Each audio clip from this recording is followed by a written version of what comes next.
La tragedia golpeó a los habitantes de las apacibles islas del Caribe. El avión se hundió en el mar a solo 2 millas de la playa, a la vista de bañistas y pescadores. 73 personas murieron, entre ellas 24 adolescentes y una niña. 57 cubanos y cubanas, 11 guyaneses, entre estos 6 estudiantes recién graduados de high school que habían obtenido becas para estudiar medicina en Cuba. Una niña de 9 años que viajaba con su tía y su abuela. 4 coreanos, integrantes de una delegación comercial de visita en Guyana.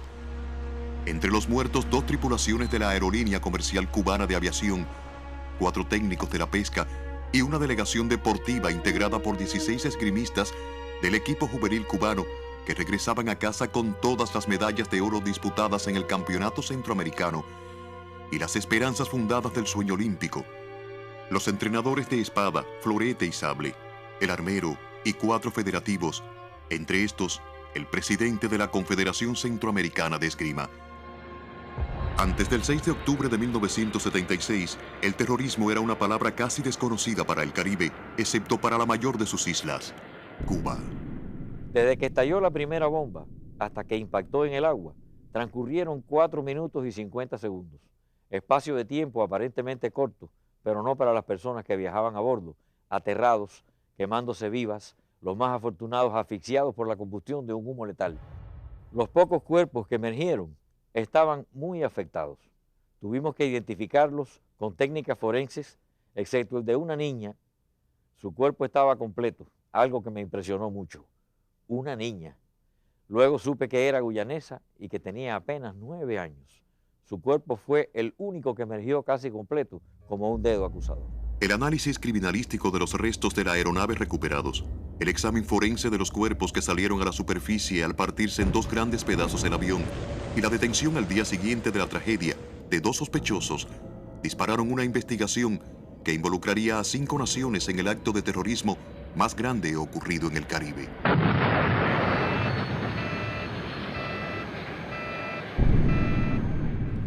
Yo creo que sí se parecía a madre bastante. Ella no era una muchacha fea, era una muchacha muy bonita. Si viene una hija que se meta una semana, un mes, cuando viene fue como una alegría con los muchachos la querían ella, bastante. Ella no se puso que era una muchacha que los muchachos no la querían. Sí, ella me dijo que se iba a casar. Le dije, bueno, ella se va a casar, una muchacha soltera se va a casar, y bueno, que tenía el novio Garcés. Y entonces designaron el día de la boda y nosotros fuimos, yo y la mujer mía, a Vertiente, en Central Panamá, y la casamos. La casamos, se casó, no pudo ver los retratos de la boda. Él estaba muy entusiasmado con venir a Cuba a estudiar medicina. Y yo recuerdo que antes de él pensar en venir a Cuba, incluso antes de saber que tenía la beca, estuvo indagando acerca de ir a estudiar a Estados Unidos o Canadá. Pero eso costaba demasiado.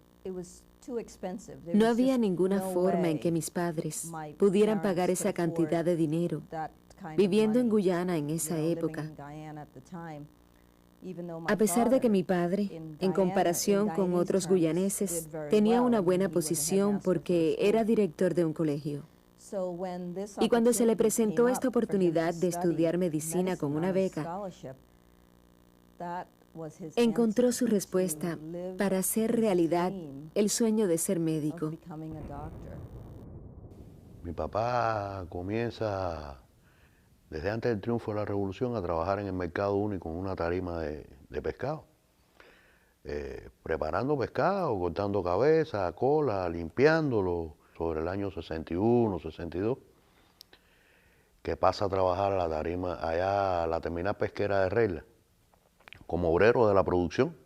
Él transitó ahí por toda una serie de responsabilidades, jefe de brigada, personal, producción, hasta que llegó a dirigir totalmente la actividad por sus méritos y la capacidad. Ella cumplía años el 8 de octubre.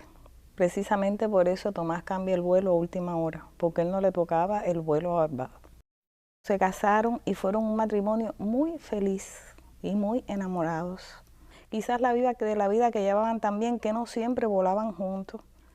Y había veces que cuando uno llegaba el otro se iba. Eso quizás contribuyó a que ese matrimonio fuera como un noviazgo, como la prolongación del noviazgo. Y ellos romanceaban en la casa como si fueran novios. Y usted se los podía encontrar, no sé, en un rincón dándose un abrazo, un beso. Mi papá, entonces, estaba conversando con unos amigos en casa de unos pilotos, donde ellos acostumbraban a reunirse los fines de semana. Y yo me encontraba presente. Y sí escuché esta conversación, que en un momento me causó bastante terror, porque fue muy vivido por mi papá. Y papi le comenta que en este vuelo, o ellos le preguntan, oye, pero por fin, lo del vuelo, ¿cómo fue? ¿Qué fue lo que pasó? Y mi papá comienza a relatarle la historia, que en este vuelo de México hacia La Habana, le informan que tenían bombas a bordo. Realmente no le pudiera explicar si fue que la decisión fue propia del piloto o fue que fue una decisión mandada desde la Torre de La Habana, pero ellos decidieron que iban a llegar a Cuba, o sea, iban a aterrizar a Cuba, a pesar de que había dado la alarma de que había una bomba a bordo.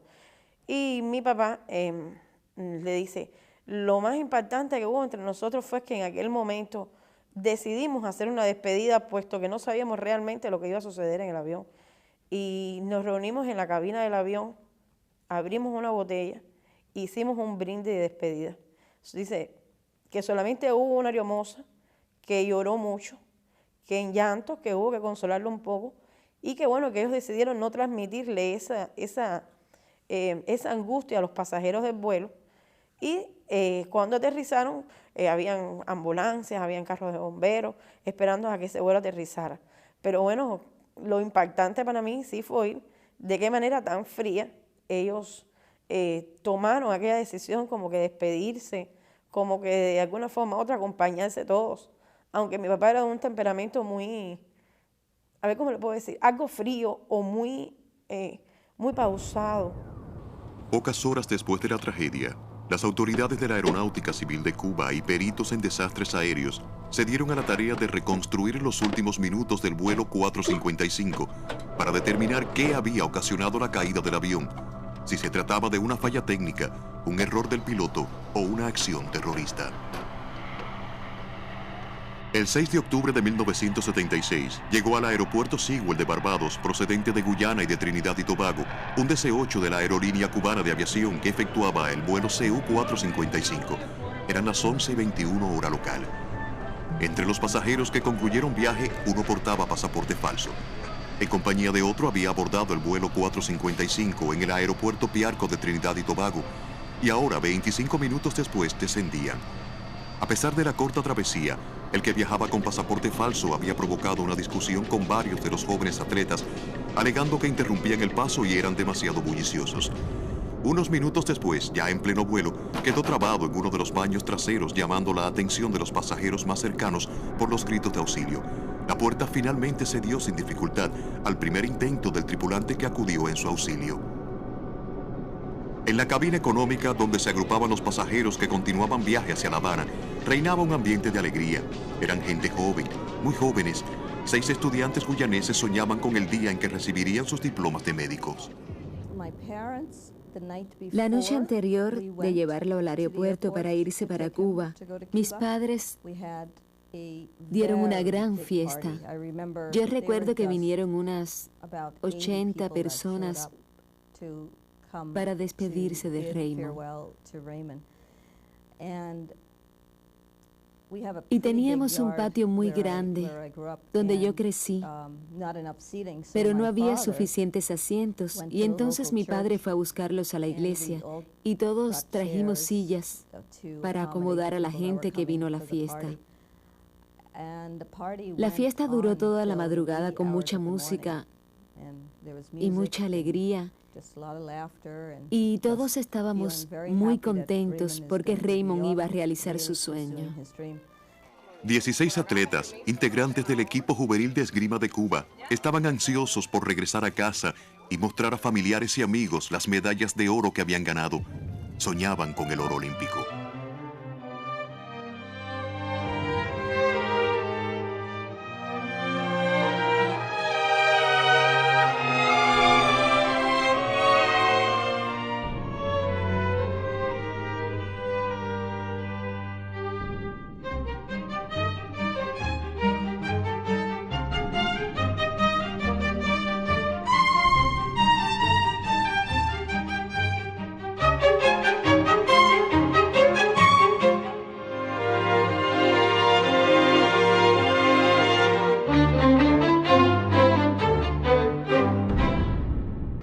guyanesa Sabrina Harry Paul, de 9 años, le llamaba la atención la alegría de los jóvenes deportistas.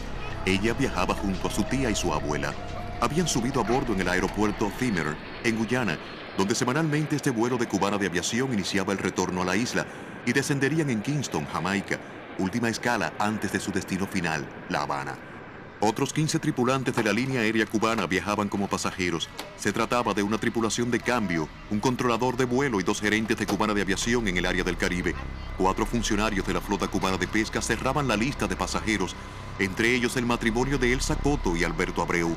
51 minutos después del aterrizaje, el capitán de la aeronave, Wilfredo Pérez Pérez, solicitó permiso a la torre de control de Sewell para iniciar la maniobra de despegue. La tripulación la integraban 10 miembros de la Aerolínea Cubana de Aviación, bajo el mando del comandante de la aeronave, Wilfredo Pérez Pérez, de 36 años, y con un total de 11.271 horas de vuelo, y el copiloto Ángel Tomás Rodríguez Valdés, que tenía un récord de 6.975 horas de vuelo. La tripulación había pasado un curso de entrenamiento de vuelo en DC-8 bajo la supervisión de Air Canada y había sido evaluada como superior al promedio.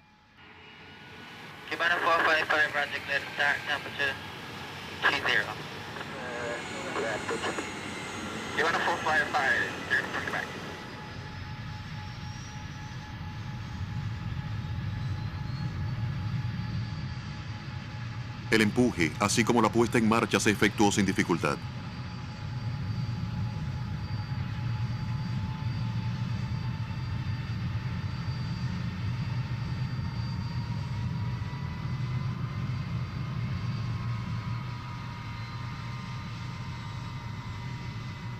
A las 12:15 hora local, se elevó en lo que sería su último despegue. La altura autorizada era de 35.000 pies. Se le instruyó que reportara cuando alcanzara los 18.000 pies, acusando recibo de esta llamada.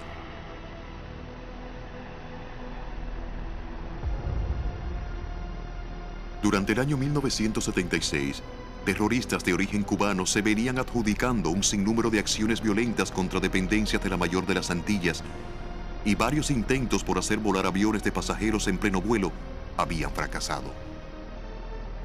El 9 de julio de 76, en el aeropuerto de Kingston, en Jamaica, vuelve a ocurrir otro hecho. No tan igual como el de México, pero sí otro acto terrorista.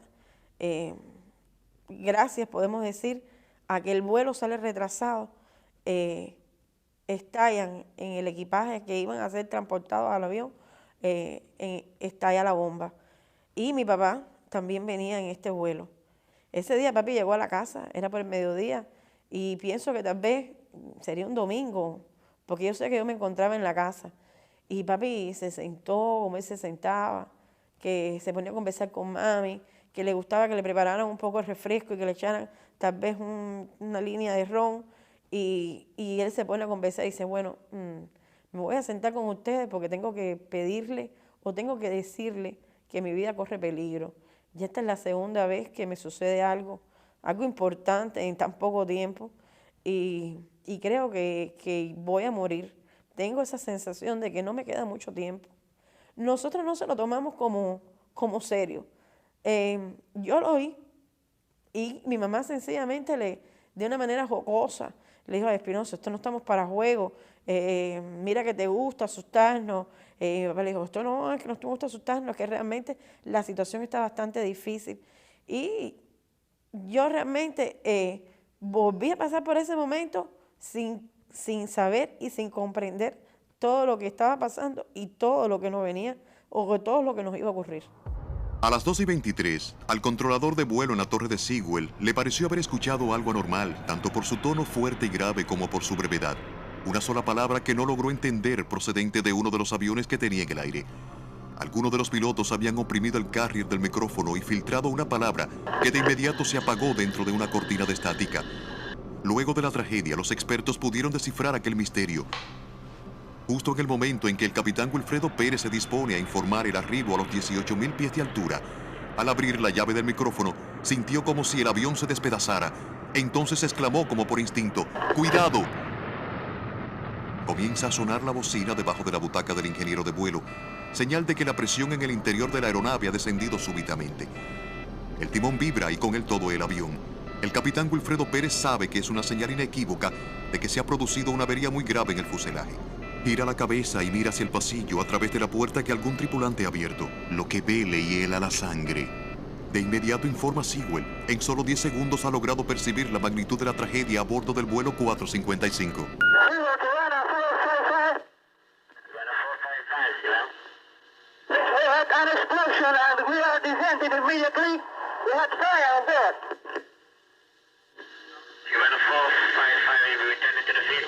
La distancia al momento de ocurrir la explosión era de 28 millas, viéndose en la pantalla del radar realizar un amplio giro hacia la derecha en busca del aeropuerto.